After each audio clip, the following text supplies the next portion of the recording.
जैसे हमारे यहाँ झाड़ू की महत्वता कही, जो झाड़ू होती है, बुआरी होती है, जिस झाड़ू को अपन झाड़ते हैं, ये महाराज 3 जगह पर नहीं रखना चाहिए। कितनी जगह पे नहीं रखना है? 3 जगह।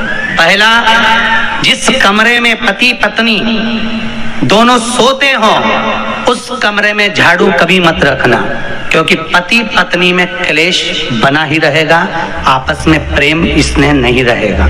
जिस कक्ष में पति पत्नी सोते हो रहते हो उस कमरे में झाड़ू कभी नहीं होना चाहिए, बुआरी नहीं होना चाहिए। दूसरा, जिस कक्ष में हॉल में लोग आकर बैठते हो और वहां कोई सोफा सेट लगा हो, कोई पलंग लगा हो, उस पलंग के नीचे, उस सोफे के नीचे झाड़ू नहीं होना चाहिए। सास और बहू का संबंध अच्छा नहीं रहता, विवाद होगा ही, ये पक्का है। तीसरा, अन्नपूर्णा का स्थान जहां पर भोजन बनता है, आप भोजन करते हो, रसोई घर में झाड़ू नहीं होना चाहिए।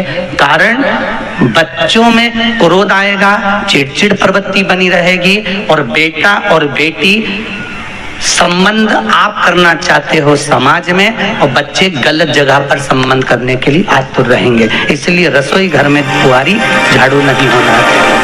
शाम को 4 बजे से लेकर 7 बजे के बीच में शंकर और पार्वती के भ्रमण का समय रहता है। मेरे देवाधिदेव महादेव और माता पार्वती के भ्रमण का समय, भगवान शंकर पार्वती घूमने को निकले। इसलिए हमारा सनातन धर्म कहता है शाम के समय पर माताओं को झाड़ू नहीं लगाना चाहिए, शाम के समय पर माताओं को चूड़ी बिछिया नहीं बदलना चाहिए, शाम के समय पर माताओं को मांग में सिंदूरा नहीं भरना चाहिए, शाम के समय पर माताओं को बाल नहीं बांधना चाहिए, शाम के समय पर माताओं को चौखट पर नहीं बैठना चाहिए। उसका कारण क्या है? क्योंकि पार्वती जी ने भगवान भोलेनाथ जी से कहा था कि तुम मुझे रोज शाम के समय प्रदोष काल में भ्रमण के लिए लेकर जाते हो, मेरे लिए आज्ञा क्या है? शंकर भगवान ने कहा, सुनो पार्वती, मंदिर के अंदर नंदी रहता है, जाने वाला यात्री जब मंदिर में मेरा दर्शन करने आता है तो नंदी के कानों में कहकर जाता है कि शिव जी को मेरे यहाँ लेकर आना। मैं नंदी के अनुसार उनके घर जाता हूँ, मेरा काम है उनका कल्याण करना, और तेरा काम है उनके घर की नारी को अखंड सौभाग्यवती का वर प्रदान करना, ये तेरा। तब पार्वती माता ने कहा, अखंड सौभाग्यवती होने का वर मैं तो दे दूंगी, पर उस समय पर माताएं चूड़ी बदल रही होगी, हाथ से चूड़ी निकाल रही होगी, तो मैं वर कैसे दे सकती हूँ? मांग भर रही होगी तो मैं वर कैसे दे सकती हूँ? उस समय पर चूड़ी बिछिया बदला जा रहा होगा तो मैं वर कैसे दे सकती हूँ? उस समय पर झाड़ू लग रही होगी तो मैं लक्ष्मी को वहां कैसे भेज सकती हूँ? आप बताओ। तो शंकर भगवान ने कहा, प्रदोष का समय एक ऐसा समय होता है, शाम का समय ऐसा होता है जिस समय पर केवल शंकर और पार्वती की आराधना का समय होता है। हम तो कई लोगों से कहते हैं, अगर आपके यहाँ संपदा नहीं आ रही है, बहुत मेहनत कर रहे हो, फल नहीं मिल रहा, कहीं नौकरी, कहीं सर्विस या कहीं व्यापार या व्यवसाय में कहीं तकलीफ आ रही है, हम सबसे कहते हैं शाम का समय पकड़ लो, शंकर जी के मंदिर में दिया लगाना प्रारंभ कर दो। शिव मंदिर में अगर दिया नहीं लगा रहे हो तो बेलपत्री के पेड़ के नीचे दिया लगा। बेलपत्री और शंकर जी के मंदिर में दिया नहीं लगा रहा तो शंकर जी के मंदिर के बाहर चौखट पर दिया लगा।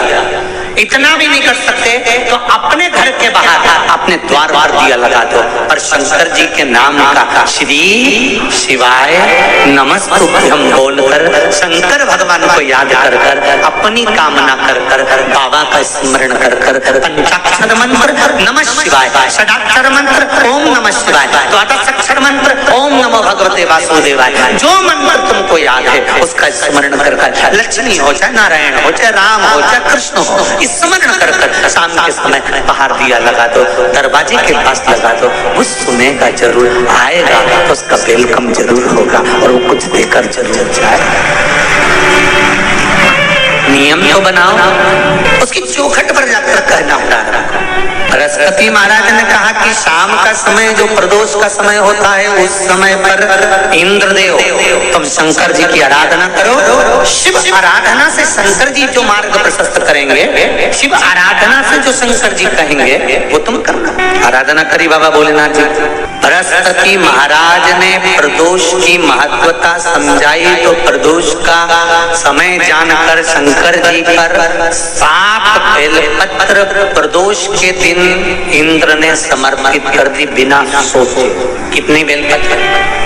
7। प्रदोष का व्रत करो चाहे ना करो, मंदिर में चढ़ी हुई बेलपत्र को उठा लो, बेलपत्र का ब्रह्म कमल बना लो। ब्रह्म कमल का मतलब होता है डंडी बीच में रहे, आसपास पत्तियां रहे। 7 पत्ती का ब्रह्म कमल बनाकर, जैसे ये पत्तियां हैं एक जैसी रखी हुई हैं, तो इसको फैला लिया। 7 पत्ती को आपस में फैलाकर ब्रह्म कमल बना लिया।